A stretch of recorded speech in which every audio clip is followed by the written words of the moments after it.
اس حصے میں آپ سنیں گے سیدنا یوشع بن نون علیہ السلام کی نبوت اور بیت المقدس کی طرف پیش قدمی، سورج کا رک جانا اور بیت المقدس کی فتح، بنی اسرائیل کی حکم الہی میں تحریف اور عذاب کا نزول، سیدنا الیاس علیہ السلام کا نام و نسب اور قرآن مجید میں تذکرہ، بال بدھ کے حلیے کا ذکر اور سیدنا الیاس علیہ السلام کے قصے سے ماخوذ عبرتیں، سیدنا یسع علیہ السلام کا نام و نسب اور قرآن مجید میں تذکرہ، بنی اسرائیل کی بنو عمالقہ سے شکست اور شمویل علیہ السلام کی بعثت، بنی اسرائیل کی خواہش جہاد اور اللہ کی طرف سے بادشاہ کا تقرر، بنی اسرائیل کا بادشاہت طالوت پر اعتراض، لشکر طالوت کا سفر اور نہر کے ذریعے ان کی آزمائش، طالوت اور جالوت کے لشکروں میں مقابلہ، لشکر جالوت کی شکست اور داؤد علیہ السلام کی بادشاہت۔ تو آئیے سنتے ہیں دارالسلام اسٹوڈیو لاہور پاکستان سے قصص الانبیاء کا 17واں حصہ، صندوق کی واپسی۔ پیشکش محمد طارق شاہد۔ موسیٰ علیہ السلام کے بعد دو عظیم نبی داؤد اور سلیمان علیہ السلام تشریف لائے۔ بنی اسرائیل 40 سال تک وادی تیہ میں سرگرداں رہے، یہاں تک کہ ہارون علیہ السلام اور پھر موسیٰ علیہ السلام کی وفات ہو گئی۔ ان کے بعد بنی اسرائیل کی باغ ڈور یوشع بن نون علیہ السلام نے تھام لی۔ آپ یوسف علیہ السلام کی اولاد میں سے تھے۔ آپ نے ہر ممکن حد تک بنی اسرائیل کے معاملات کو درست کیا۔ 40 سال کا عرصہ پورا ہو گیا تو یہ بنی اسرائیل کو لے کر بیت المقدس کی طرف چلے، کیونکہ یہ بات ان کے لیے لکھی جا چکی تھی کہ وہ وہاں سکونت پذیر ہوں گے۔ سورۃ المائدہ آیت 21 میں یہ ذکر موجود ہے۔ یا قوم ادخلوا الارض المقدسة التي كتب اللہ لکم، اے میری قوم اس مقدس زمین میں داخل ہو جاؤ جو اللہ نے تمہارے نام لکھ دی ہے۔ مقصد یہی تھا کہ ایلیا شہر ان کا مسکن بنے اور وہ اس میں حکومت کریں۔ انہیں میدان تیہ میں محصور ہونے کی سزا اس بنا پر ملی تھی کہ وہ یہاں کے زبردست اور جنگجو لوگوں سے ڈر کر شہر میں داخل نہیں ہوئے تھے۔ 40 سال تک واعظ و نصیحت کی وجہ سے وہ اس میں داخل ہونے کا پختہ عزم کر چکے تھے، اس لیے شہر میں داخل ہو گئے۔ پچھلے حکم کا انکار کرنے والے اور بچڑے کی پوجا کرنے والے ہٹ دھرم لوگ مر کھپ چکے تھے۔ اس وقت کے لوگ ان کی نسل سے پیدا ہوئے تھے۔ ان میں ایک بھی شخص ایسا نہیں تھا جس نے بچڑے کی عبادت کی ہو۔ جب یہ لوگ یوشع بن نون علیہ السلام کی قیادت میں مقدس شہر کی طرف جہاد کے لیے چلے اور وہاں پہنچے تو دشمن ابھی تک موجود تھا۔ بنی اسرائیل نے 6 ماہ تک ان کا محاصرہ جاری رکھا۔ وہ زبردست جنگجو قوم تھی۔ بنی اسرائیل سے ان کا آخری معرکہ جمعے کے دن ہوا۔ یہ لوگ ہفتے کو لڑائی نہیں کرتے تھے کیونکہ یہ دن ان کی عبادت کا تھا۔ اس دن عبادت کے علاوہ ہر کام حرام تھا، لڑائی بھی ممنوع تھی۔ عصر کے وقت معرکہ ہوا۔ بنی اسرائیل بڑی حد تک کامیابی حاصل کرتے آگے بڑھتے چلے گئے، لیکن اسی وقت سورج غروب ہونے کا وقت ہو گیا۔ اس طرح صورتحال نازک ہو گئی۔ بنی اسرائیل جمعے کی شام سورج غروب ہوتے ہی ہفتے کے دن کی عبادت شروع کر دیتے تھے۔ اب اگر سورج غروب ہو جاتا تو وہ لڑائی بند کرنے پر مجبور ہو جاتے، اس طرح ان کی فتح درمیان میں رہ جاتی۔ اس موقع پر یوشع بن نون علیہ السلام نے سورج کی طرف دیکھا اور بولے، انک مأمورۃ وانا مأمور، تو بھی اللہ کی طرف سے مقرر کردہ ہے اور میں بھی اللہ کی طرف سے مقرر کردہ ہوں۔ یعنی ہم دونوں ہی اللہ تعالی کی مخلوقات میں سے ہیں اور اللہ کے حکم کے پابند ہیں۔ پھر آپ نے یہ دعا کی، اللہم احبسها علینا، اے اللہ اسے ہمارے اوپر روک دے۔ رسول اکرم صلی اللہ علیہ وسلم کا فرمان امام احمد رحمت اللہ علیہ نے بیان کیا ہے۔ آپ صلی اللہ علیہ وسلم فرماتے ہیں، ان الشمس لم تحبس على بشر الا ليوشع ليالي سار الى بیت المقدس، سورج کسی بشر کے لیے نہیں روکا گیا سوائے یوشع بن نون کے، جبکہ انہوں نے بیت المقدس کی طرف سفر شروع کیا تو ان دنوں میں یہ واقعہ رونما ہوا۔ سورج کا اسی جگہ رک جانا اللہ تعالیٰ کا ایک عظیم معجزہ تھا۔ سورج اس وقت تک رکا رہا جب تک کہ فتح حاصل نہ ہو گئی اور وہ بیت المقدس میں داخل نہ ہوئے۔ یوشع علیہ السلام نے انہیں حکم دیا کہ رکوع کی حالت میں دروازے سے گزرو اور زبان سے کہو حتتن، اے اللہ ہمارے گناہ معاف فرما دے۔ مطلب یہ تھا کہ گزشتہ سالوں میں ہم سے جو غلطیاں ہوئیں ان سے ہمیں پاک فرما۔ اللہ تعالیٰ سورۃ البقرہ آیت 58 میں فرماتے ہیں، وَإِذْ قُلْنَا ادْخُلُوا هَٰذِهِ الْقَرْيَةَ فَكُلُوا مِنْهَا حَيْثُ شِئْتُمْ رَغَدًا وَادْخُلُوا الْبَابَ سُجَّدًا وَقُولُوا حِطَّةٌ نَغْفِرْ لَكُمْ خَطَايَاكُمْ وَسَنَزِيدُ الْمُحْسِنِينَ۔ اور اس وقت کو یاد کرو جب ہم نے تم سے کہا کہ اس بستی میں داخل ہو جاؤ اور جو کچھ جہاں کہیں سے چاہو با فراغت کھاؤ پیو، اور دروازے میں سجدے کرتے ہوئے گزرو اور زبان سے حتتن کہو، ہم تمہاری خطائیں معاف کر دیں گے اور نیکی کرنے والوں کو اور زیادہ عطا کریں گے۔ القدس فلسطین کا دارالخلافہ تھا، یہاں ہر طرف سے پھل آتے تھے، خود بھی زرخیز علاقہ تھا۔ اللہ تعالیٰ نے فرمایا جو جی چاہتا ہے کھاؤ پیو۔ جب اس نئی نسل کو یہ حکم ملا تو اپنے آباء و اجداد کی طرح انہوں نے بھی نافرمانی شروع کر دی۔ ان کے دلوں میں ایمان تو تھا لیکن مضبوط نہیں تھا، اسی وجہ سے وہ یوشع علیہ السلام کے ساتھ مذاق کرنے لگے اور حتتن کی بجائے ہنتتن فی شعرتن کہنا شروع کر دیا۔ اس کا مطلب ہے گندم اپنی بالی کے اندر، اور بغیر سجدہ کیے اندر داخل ہو گئے۔ اس بارے میں اللہ تعالیٰ سورۃ البقرہ آیت 59 میں فرماتے ہیں، فَبَدَّلَ الَّذِينَ ظَلَمُوا قَوْلًا غَيْرَ الَّذِي قِيلَ لَهُمْ، ان ظالموں نے اس بات کو جو ان سے کہی گئی تھی بدل ڈالا۔ اس بات سے ان کی ہٹ دھرمی اور سرکشی کا بخوبی اندازہ لگایا جا سکتا ہے، اور اس بات کا بھی اندازہ لگایا جا سکتا ہے کہ احکام الہی کے ساتھ استہزاء و مذاق ان کے لیے معمولی حیثیت رکھتا تھا۔ یہ حقیقت ہے کہ جب کوئی قوم اخلاق و کردار کے لحاظ سے اس قدر زوال پذیر ہو جائے تو وہ احکام الہی کے ساتھ اسی طرح کا سلوک کرتی ہے، اور جب کسی قوم کی حالت اس حد تک خراب ہو جائے تو اس پر اللہ کی طرف سے عذاب ضرور نازل ہوتا ہے۔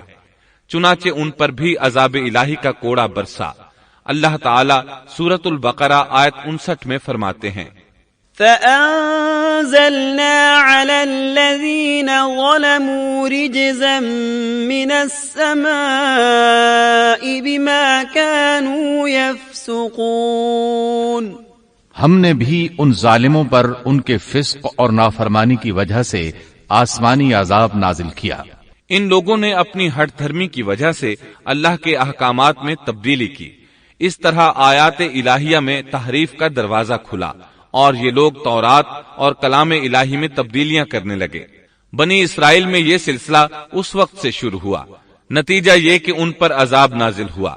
صحیح مسلم میں نبی کریم صلی اللہ علیہ وسلم کا ارشاد گرامی ہے، الطاعون رجز او عذاب ارسل على بني اسرائیل او على من كان قبلكم۔ طاعون ایک عذاب ہے جو بنی اسرائیل پر یا تم سے پہلے کسی امت پر بھیجا گیا۔ چنانچہ بنی اسرائیل پر عذاب نازل ہو گیا، اس کی وجہ سے ایک ہی دن میں 20,000 افراد لقمہ اجل بن گئے۔ یہ دیکھ کر وہ اللہ سے پناہ مانگنے لگے۔ کس قدر عجیب لوگ تھے، اللہ کی آیات کو مذاق کا نشانہ بنایا، کلام الہی میں تحریف کی، اس کے نتیجے میں طاعون نے دبوچ لیا تو معافیاں مانگنے لگے۔ بہرحال اس طرح ان کی زندگی فلسطین میں شروع ہوئی۔ ان پر کچھ حاکم حکومت کرتے رہے تاکہ ان کے دنیاوی معاملات سلجھ جائیں۔ انبیاء کرام ان کے دینی معاملات میں تربیت کرتے رہے۔ ان کا دین بادشاہت سے جدا تھا، دین علیحدہ ہو گیا اور حکومت علیحدہ ہو گئی۔ حکومت اور اقتدار یعقوب علیہ السلام کے بیٹے یہودا کی اولاد میں تھا، اور نبوت یعقوب علیہ السلام کے بیٹے لاوا کی اولاد میں تھی۔ انبیاء کرام رشد و ہدایت کا کام کرتے رہے، ان سے مشاورت بھی رہی، لیکن دنیاوی معاملات کی باغ ڈور صرف بادشاہوں کے ہاتھ میں تھی۔ حکومت اور نبوت کی یہ جدائی یوشع علیہ السلام کی وفات کے بعد ہوئی۔ یوشع علیہ السلام جب تک زندہ رہے وہ ان کے بادشاہ بھی رہے اور وہ نبوت سے بھی سرفراز تھے۔ یوشع علیہ السلام کی وفات موسیٰ علیہ السلام کی وفات کے 27 سال بعد ہوئی۔ آپ نے 127 برس کی عمر پائی۔ اس حالت میں دن گزر رہے تھے اور ملک شام میں کفر سر اٹھا رہا تھا، پھل پھول رہا تھا۔ زیادہ زور لبنان کے علاقہ جات میں تھا، وہاں نئے سرے سے بتوں کی پوجا شروع ہو گئی تھی۔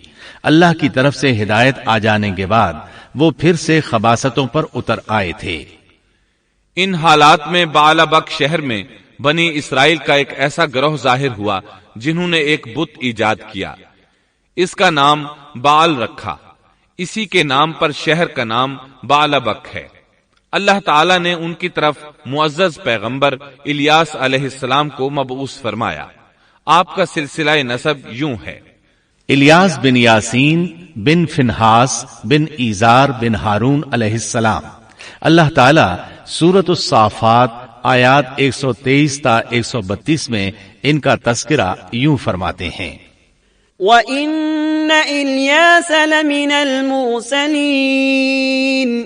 إِذْ قَالَ لِقَوْمِهِ أَلَا تَتَّقُونَ أَتَدْعُونَ بَعْلًا وَتَذَرُونَ أَحْسَنَ الْخَالِقِينَ اللَّهَ رَبَّكُمْ وَرَبَّ آبَائِكُمُ الْأَوَّلِينَ فَكَذَّبُوهُ فَإِنَّهُمْ لَمُحْضَرُونَ إِلَّا عِبَادَ اللَّهِ الْمُخْلَصِينَ وَتَرَكْنَا عَلَيْهِ فِي الْآخِرِينَ سَلَامٌ عَلَى الْيَاسِينَ إِنَّا كَذَلِكَ نَجْزِي الْمُحْسِنِينَ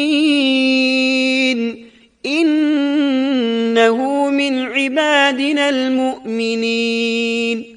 اور بے شک الیاس بھی پیغمبروں میں سے تھے، جبکہ انہوں نے اپنی قوم سے فرمایا کہ تم اللہ سے نہیں ڈرتے، کیا تم بعل نامی بت کو پکارتے ہو اور سب سے بہتر خالق کو چھوڑ دیتے ہو؟ اللہ جو تمہارا اور تمہارے اگلے تمام باپ دادوں کا رب ہے۔ لیکن قوم نے انہیں جھٹلایا، پس وہ ضرور عذاب میں حاضر کیے جائیں گے، سوائے اللہ کے مخلص بندوں کے۔ ہم نے الیاس کا ذکر خیر پچھلوں میں بھی باقی رکھا کہ الیاس پر سلام ہو۔ ہم نیکی کرنے والوں کو اسی طرح بدلہ دیتے ہیں، بے شک وہ ہمارے ایماندار بندوں میں سے تھا۔ قرآن مجید میں ان کا نام الیاس بتایا ہے۔ انجیل یوحنا میں ان کو ایلیا نبی کہا گیا ہے۔ بعض آثار میں ہے کہ الیاس اور ادریس ایک ہی نبی کے دو نام ہیں، لیکن یہ بات درست نہیں، کیونکہ اول تو یہ آثار سند کے اعتبار سے قوی نہیں، دوسرا یہ کہ قرآن مجید نے سورۃ الصافات اور سورۃ الانعام میں الیاس علیہ السلام کے جو حالات اور اوصاف بیان کیے ہیں ان میں کسی ایک جگہ بھی یہ اشارہ نہیں ملتا کہ الیاس علیہ السلام کو ادریس بھی کہا جاتا ہے، اور نہ ہی سورۃ الانبیاء میں جہاں ادریس علیہ السلام کا تذکرہ ہے کوئی ایسا اشارہ ملتا ہے کہ ان کو الیاس بھی کہا جاتا ہے۔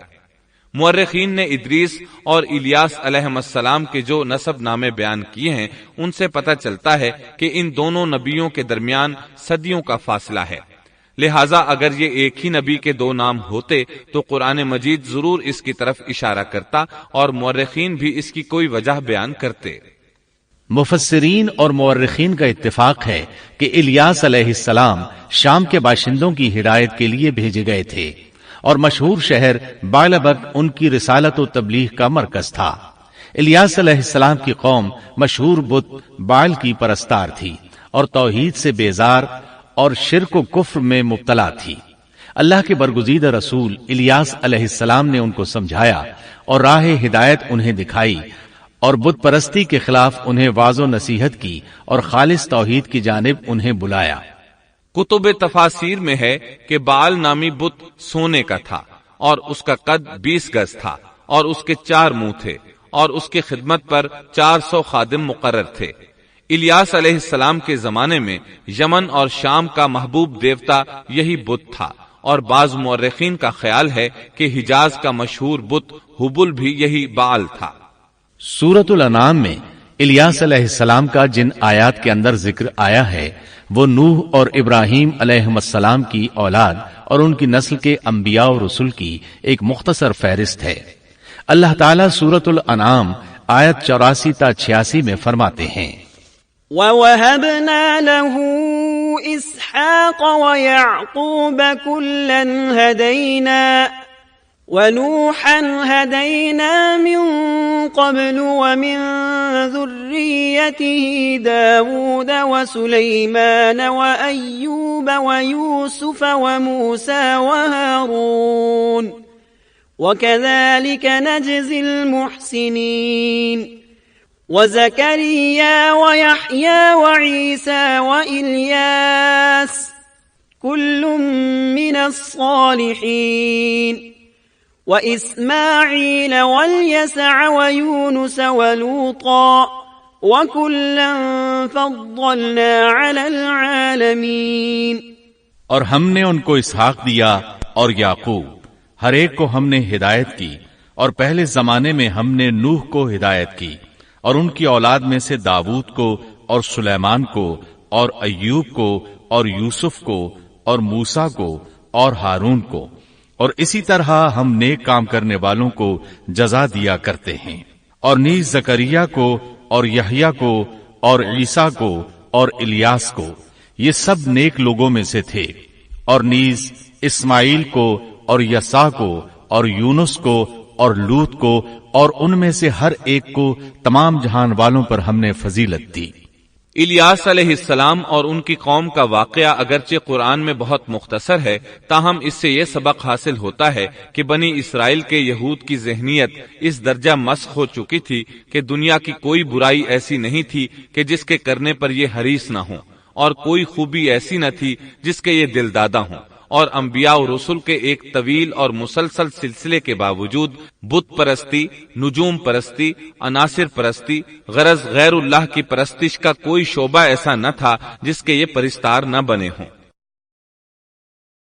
قرآن مجید میں بنی اسرائیل سے متعلقہ واقعات میں جہاں ان کی بدبختی اور کجروی پر روشنی پڑتی ہے، وہاں ہمیں یہ نصیحت و عبرت بھی حاصل ہوتی ہے کہ اب جبکہ انبیاء و رسول کا سلسلہ ختم ہو چکا اور خاتم النبیین کی نبوت اور قرآن مجید کے آخری پیغام نے اس سلسلے کو ختم کر دیا، تو ہمارے لیے ازحد ضروری ہے کہ بنی اسرائیل کی مسخ فطرت اور تباہ ذہنیت کے خلاف احکام الہی کو مضبوطی سے پکڑیں اور ان میں ہیلا سازی اور ٹیڑھ پن سے کام نہ لیں، ان کی خلاف ورزی کی جرات نہ کریں، اور ہمارا شیوا سپرد و تسلیم ہونا چاہیے، نہ کہ انکار و انحراف۔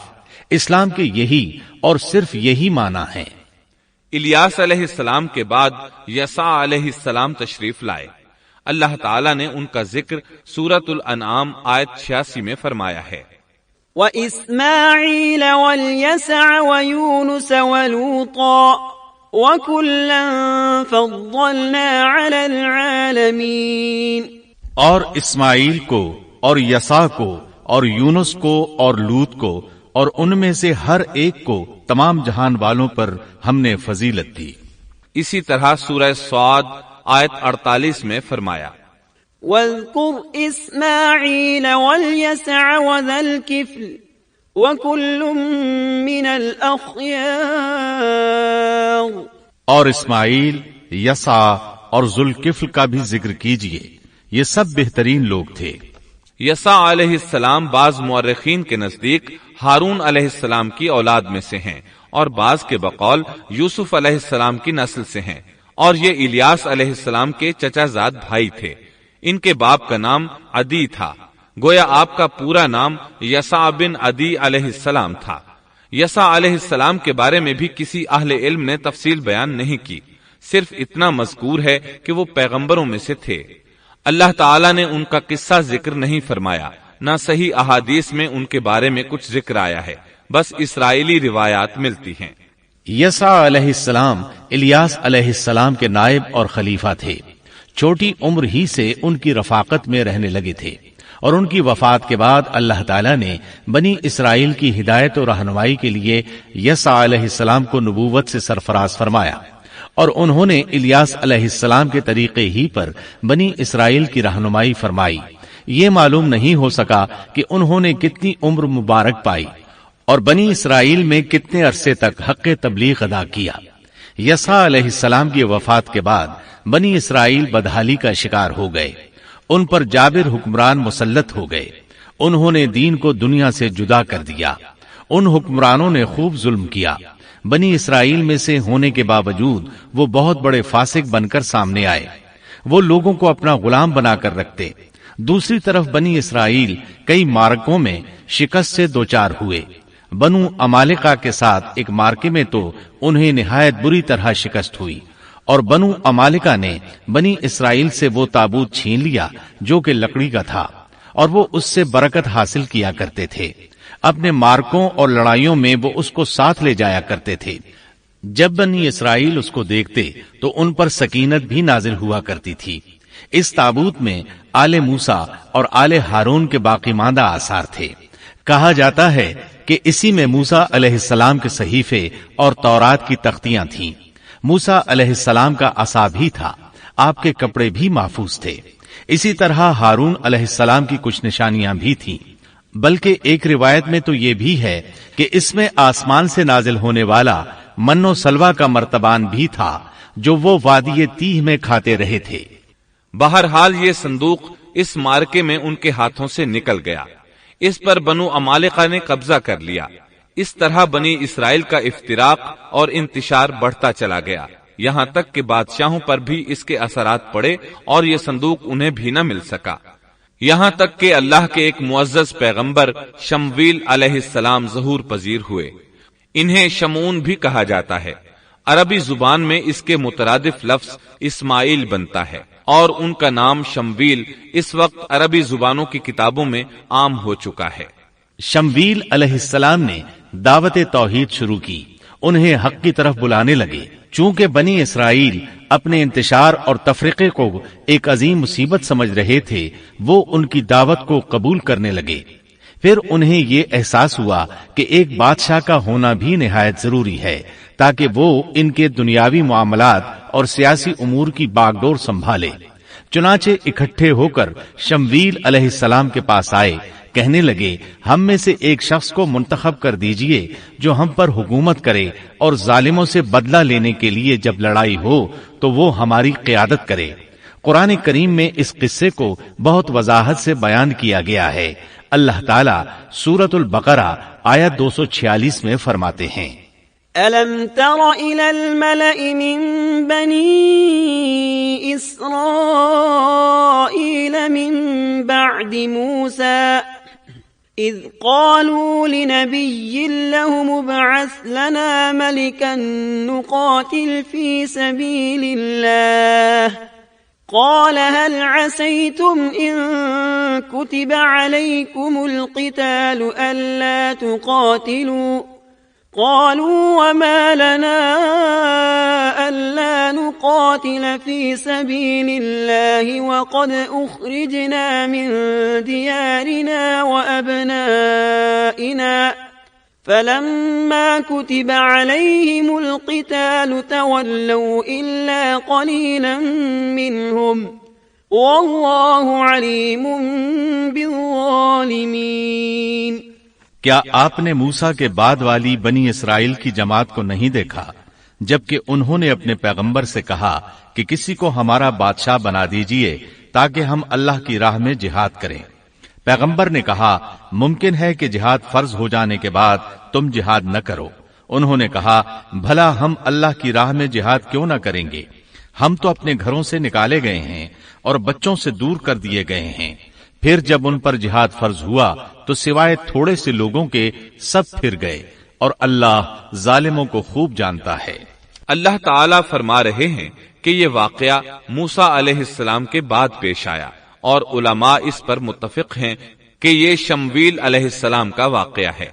بنی اسرائیل کہنے لگے، اے شمویل، ہمارے لیے ایک حاکم مقرر کر دیجئے تاکہ ہم اس کی سربراہی میں علم جہاد بلند کریں۔ اور بنو امالکہ کو شکست دے کر ان سے انتقام لیں۔ شمویل علیہ السلام اور یوشع علیہ السلام کے درمیان 460 سال کا فاصلہ ہے۔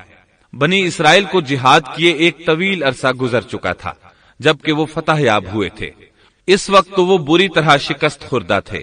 شمویل علیہ السلام کہنے لگے، مجھے تو محسوس ہوتا ہے کہ تم صرف زبان کی حد تک یہ کہہ رہے ہو، جہاد فرض ہونے پر تم پیچھے ہٹ جاؤ گے۔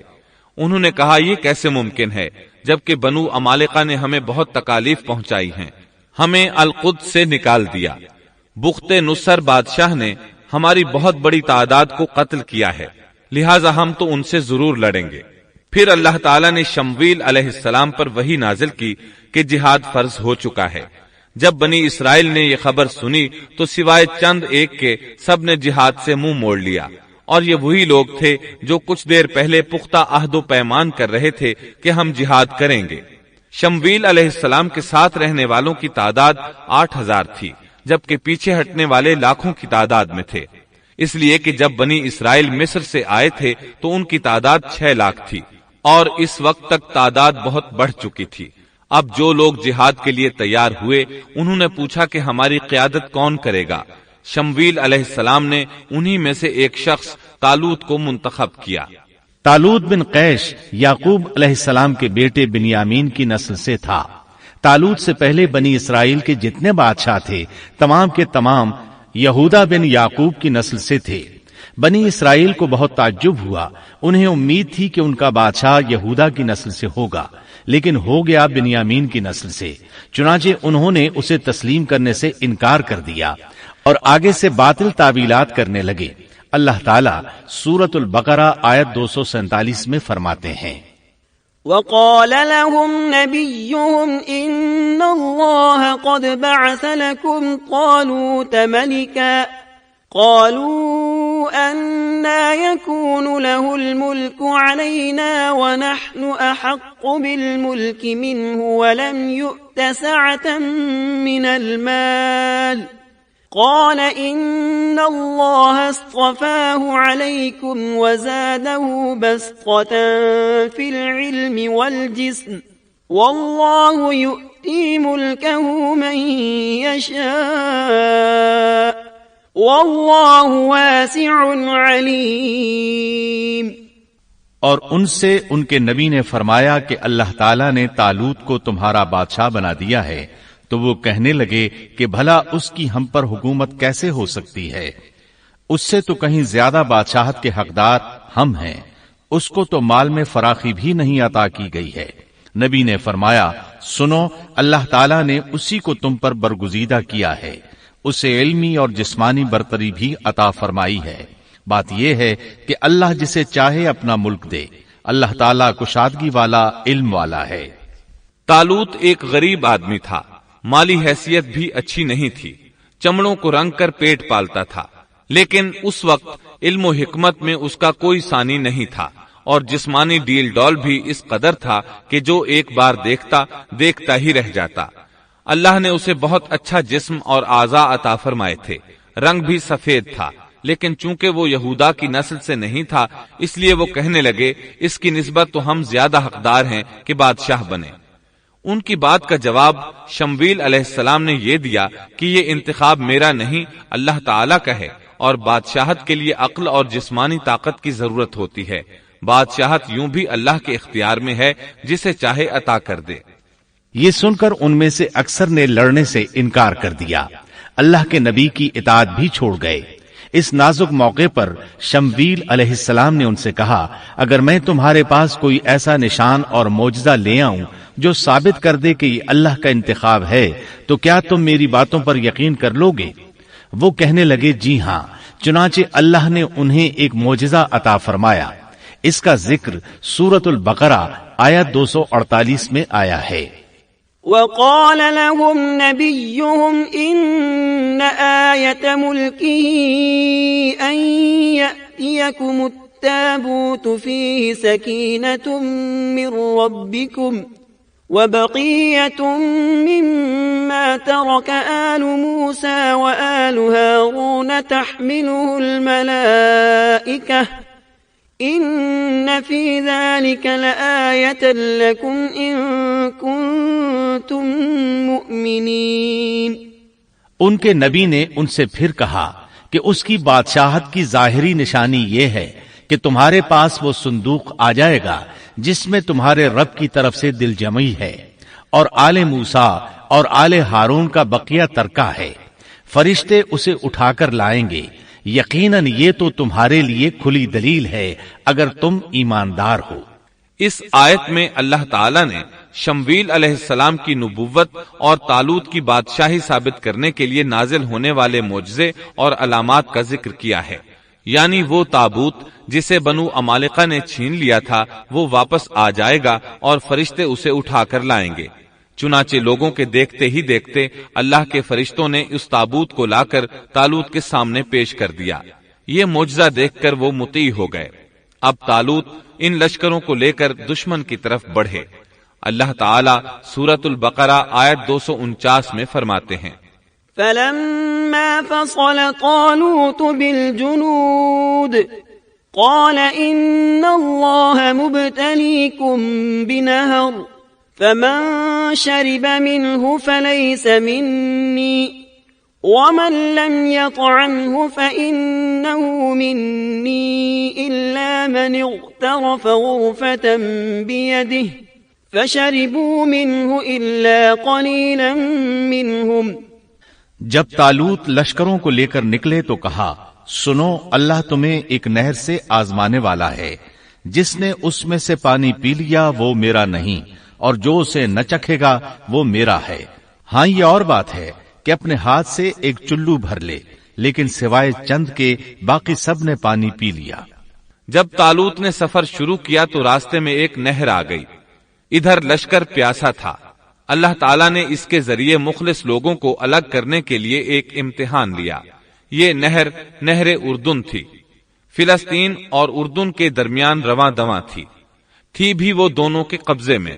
آزمائش اور امتحان کے لیے حکم یہ ہوا کہ باوجود سخت پیاس کے پانی کو استعمال نہ کرنا، صرف ایک چلو بھر کر پینے کی اجازت تھی، اور جو شخص سیر ہو کر پیے گا وہ آپ کے ساتھ نہیں جا سکے گا۔ جب وہ گزرنے لگے تو چند ایک نے ایک چلو پانی لیا، باقی سب نے زیادہ پانی پی لیا اور اس آزمائش میں ناکام ہو گئے۔ کامیاب ہونے والوں کی تعداد صرف اور صرف 313 تھی۔ صحیح بخاری میں سیدنا برا بن عازب رضی اللہ عنہ سے روایت ہے کہ ہم اصحاب محمد صلی اللہ علیہ وسلم آپس میں یہ باتیں کیا کرتے تھے کہ غزوہ بدر میں شریک ہونے والوں کی تعداد طالوت کے ساتھیوں کے برابر تھی۔ اللہ تعالیٰ سورۃ البقرہ آیت 249 میں فرماتے ہیں، فلما جاوزه هو والذين آمنوا معه قالوا لا طاقة لنا اليوم بجالوت وجنوده قال الذين يظنون أنهم ملاقو الله كم من فئة قليلة غلبت فئة كثيرة بإذن الله والله مع الصابرين۔ طالوت مومنوں کے ساتھ جب نہر سے گزر گئے تو وہ لوگ کہنے لگے، آج تو ہم میں طاقت نہیں کہ جالوت اور اس کے لشکروں سے لڑیں، لیکن اللہ سے ملاقات پر یقین رکھنے والوں نے کہا، بسا اوقات تھوڑی سی جماعتیں بڑی اور بہت سی جماعتوں پر اللہ کے حکم سے غلبہ پا لیتی ہیں، اور اللہ تعالیٰ صبر کرنے والوں کے ساتھ ہے۔ جالوت کا لشکر بہت بڑا تھا، جبکہ طالوت کے ساتھ صرف 313 آدمی تھے۔ یہ صورتحال دیکھ کر بنی اسرائیل گھبرا گئے، بولے ہم تو تعداد میں بہت تھوڑے اور نہایت کمزور ہیں، کس طرح ان سے جہاد کر سکتے ہیں؟ لیکن ان میں سے کچھ لوگ نہایت پارسا اور اللہ پر یقین رکھنے والے تھے۔ یہ اور شمویل علیہ السلام دوسروں کا حوصلہ بڑھانے لگے، آخر وہ لڑائی پر تیار ہو گئے، مقابلہ ہوا۔ ولما برزوا لجالوت وجنوده قالوا ربنا أفرغ علينا صبرا وثبت أقدامنا وانصرنا على القوم الكافرين۔ اور جب ان کا جالوت سے اور اس کے لشکر سے مقابلہ ہوا تو انہوں نے دعا مانگی کہ اے پروردگار ہمیں صبر دے، ثابت قدمی دے اور کفار کے مقابلے میں ہماری مدد فرما۔ مقابلہ شروع ہوا۔ جالوت اپنے لشکر سے نکلا اور مقابلے کے لیے للکارا۔ یہ بہت طاقتور تھا، اس کا پورا بدن اسلحے سے لیس تھا۔ مسلمان اسے دیکھ کر ڈر گئے۔ طالوت نے اپنے ساتھیوں سے کہا، کون اس کے مقابلے میں نکلے گا؟ سب خاموش رہے۔ اس کے لشکر سے ایک نوجوان نکلا، یہ داؤد علیہ السلام تھے۔ اس وقت یہ صرف 16 سال کے تھے۔ یہ رسی میں پتھر باندھ کر اس کو گھما کر پھینکنے کے ماہر تھے۔ نشانہ زبردست تھا، پتھر بہت تیزی سے جاتا تھا، اس کی ضرب بہت شدید ہوتی تھی۔ جالوت نے انہیں دیکھ کر مذاق اڑایا۔ اس نے کہا، نوجوان تم ابھی بچے ہو، واپس جاؤ، میرے مقابلے میں کسی بڑے کو بھیجو۔ داؤد علیہ السلام نے اپنی رسی کو گھمایا، اس میں بندھے ہوئے 3 پتھر خاص انداز سے پھینک دیے۔ تینوں گولی کی رفتار سے آئے اور اس کے ماتھے پر لگے۔ جالوت کا سر پاش پاش ہو گیا اور وہ مر گیا۔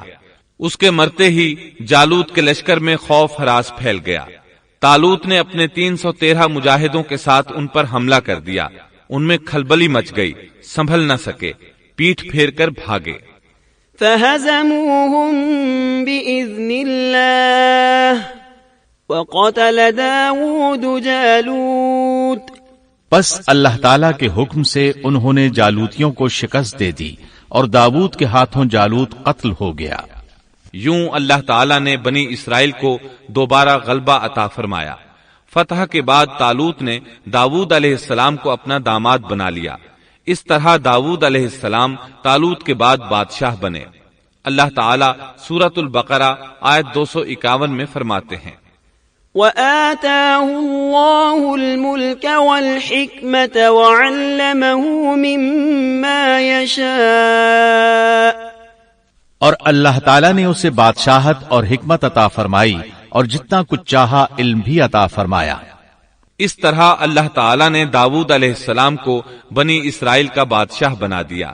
بادشاہت اور نبوت ان کے پاس جمع ہو گئی اور ایسا طویل عرصے کے بعد ہوا تھا۔ محترم سامعین، ابھی آپ دارالسلام اسٹوڈیو لاہور پاکستان سے قصص الانبیاء کا 17واں حصہ صندوق کی واپسی سن رہے تھے۔ قصص الانبیاء کے 18ویں حصے بے مثال بادشاہت میں آپ یہ سنیں گے، سیدنا داؤد علیہ السلام کا نام و نسب اور حلیہ مبارک، سیدنا داؤد علیہ السلام پر انعامات ربانی کی بارش، 2 بھائیوں کا جھگڑا اور سیدنا داؤد علیہ السلام کا فیصلہ، ہاتھ سے کام کرنے کی فضیلت اور بادشاہت کے باوجود سیدنا داؤد علیہ السلام کا ہاتھ سے کام کرنا، سیدنا داؤد علیہ السلام کی عمر اور وفات کا تذکرہ، سیدنا سلیمان علیہ السلام کا سیدنا داؤد علیہ السلام کا جانشین بننا، ہوا اور جنات پر سیدنا سلیمان علیہ السلام کی حکمرانی، سیدنا سلیمان علیہ السلام کے شاہکار فیصلے، ہدہد کی غیر حاضری اور ملکہ بلقیس کا واقعہ، جنات کے ذریعے بیت المقدس کی تعمیر اور بیت المقدس کی فضیلت، سیدنا سلیمان علیہ السلام کی وفات اور مسئلہ علم غیب کی وضاحت،